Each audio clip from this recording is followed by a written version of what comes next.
So this is the May version of San Diego's Pundemonium, our amazing local pun competition. And I wanted to say to everybody, happy belated Cinco de Mayo. As you can tell, I am dressed for the occasion.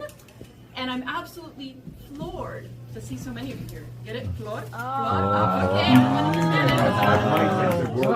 There you go. all right, there we go. No. Okay, so let me just repeat that for those who didn't hear you. Didn't hear me. I'm absolutely floored to see so many of you here. So, in case you didn't catch that, I gotta do it again. I gotta go do some backpedaling.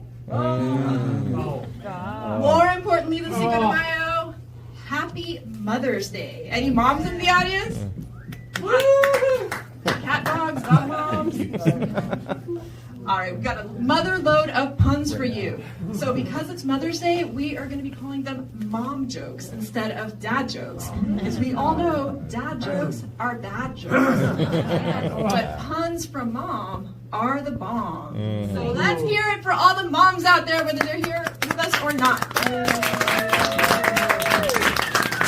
So I would love to introduce myself to you as your host. My name is Diana Gruber, also known as Dirty Diana, but really more nerdy Diana, actually, and also known as Punder Woman. Those of you that were here a few months ago totally get it.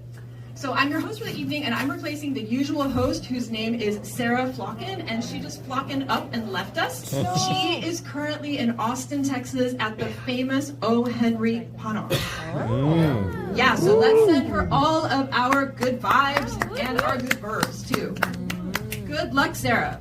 So it's my first time hosting, and I'm really excited to be here. And you might be asking yourself, what makes me qualified to run this? Well, I have also competed at least 3 or 4 times in Austin at the O. Henry Pun-Off, which is the national competition. I've also competed in pun competitions internationally. Believe it or not, there is such a thing.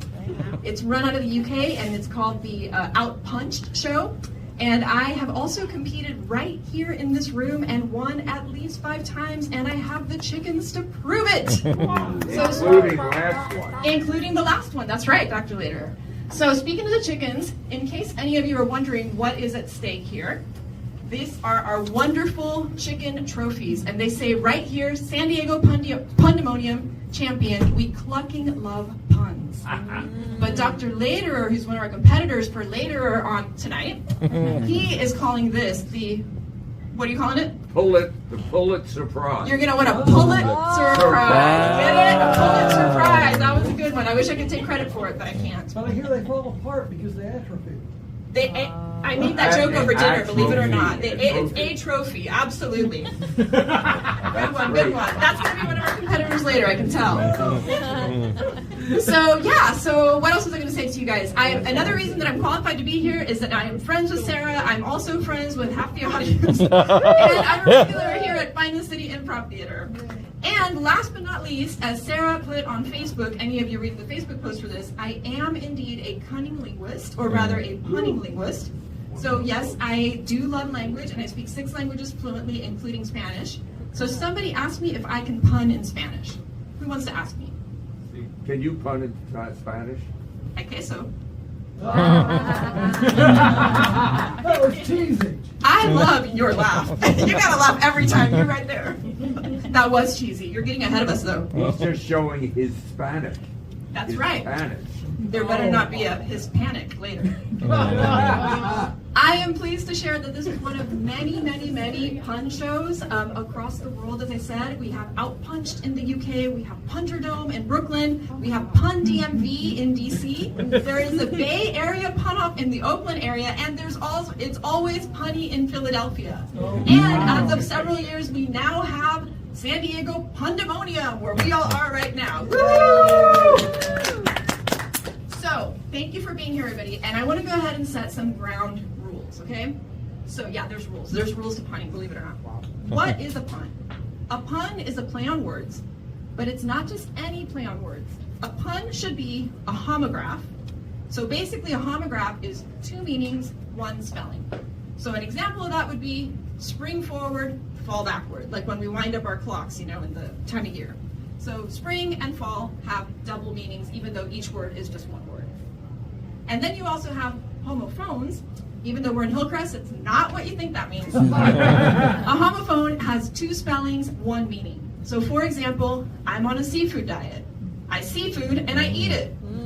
Different spelling, different meaning. Different spellings, same meaning, or different meanings, right? Right. So, I'm on a seafood diet, I see food and I eat it. Do you see what I did there? Yes. That's the C word. Okay, so now we're doing more on that. She doesn't let me say it. There you go.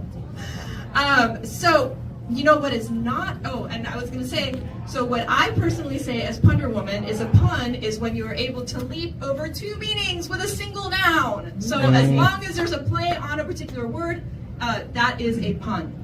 You know what is not a pun and will not be accepted under my rule? It's a reference or just an expression. So let me give an example. Let's say that we're up here and the category that we're punning on is candy, right?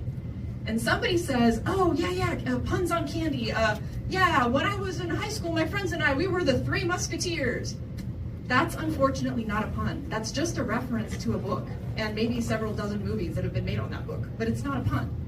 However, if you're up here and the pun category is candy and you say, I am betwixt two choices, that is a pun. Or if you were to talk about M&M being a candy wrapper, that would also be a pun. That might even be two puns, right? So let's practice real quick. If the category is cheese or dairy, I might say to my competitor across from me, this category is going to be a breeze. But then my competitor might say, who's got one? Who's got one back for me? You're really good at this. There you go. So then we would be sparring. We'd keep going, right? That's a good one. Or how dare he contradict me? Get it, dairy? Or someone of my ilk, my ilk, right? So these are all good puns. Well, they're puns. I don't know if they're good, but they're puns, right? However, if somebody came up here and said, oh, let's not cry over spilled milk. That's not a pun. That's just an expression, okay? So there are rules, and I will call you guys out if you break any of these rules. There are some gray areas. For example, if somebody says, oh, this category is so cheesy, right? Or if somebody says, I'm going to milk this category for all it's worth, or I'm going to cream you. You know, in my book, that's not a pun, but usually audiences are like, give it to them, give it to them. So the audience is going to be the one that's going to rule on these gray areas. All of you, the way Sarah sets it up, if you make a noise that comes from your waistline and up, it's acceptable. If you make a noise that comes from your waistline and down, you probably overdid it on the milk and dairy puns. So without further ado, let's get started with San Diego's Pundemonium. There are two main games that we're going to be doing tonight. The first half of the competition is called pundits, right? And so the best of the pundits. And what we have here is we have people who have prepared some 2 to 3 minutes pun speeches, okay? Who here has decided that they want to come up here with their pre-prepared pun speech? I have Dr. Richard Later in the front. We have Darren, who's somewhere around. Is there anybody else that wants to come up here and do a 2 or 3 minute pun speech? I'll do it! Okay, because I wanted to have at least 3. So I have my own as well. I will not be judging myself. We have amazing Adi who is running music for us and is a beast when it comes to punning. And now he's going to be a beast when it comes to judging because he's going to come up here and he's going to judge this round. So we're going to have Darren get started and come on up here and recite his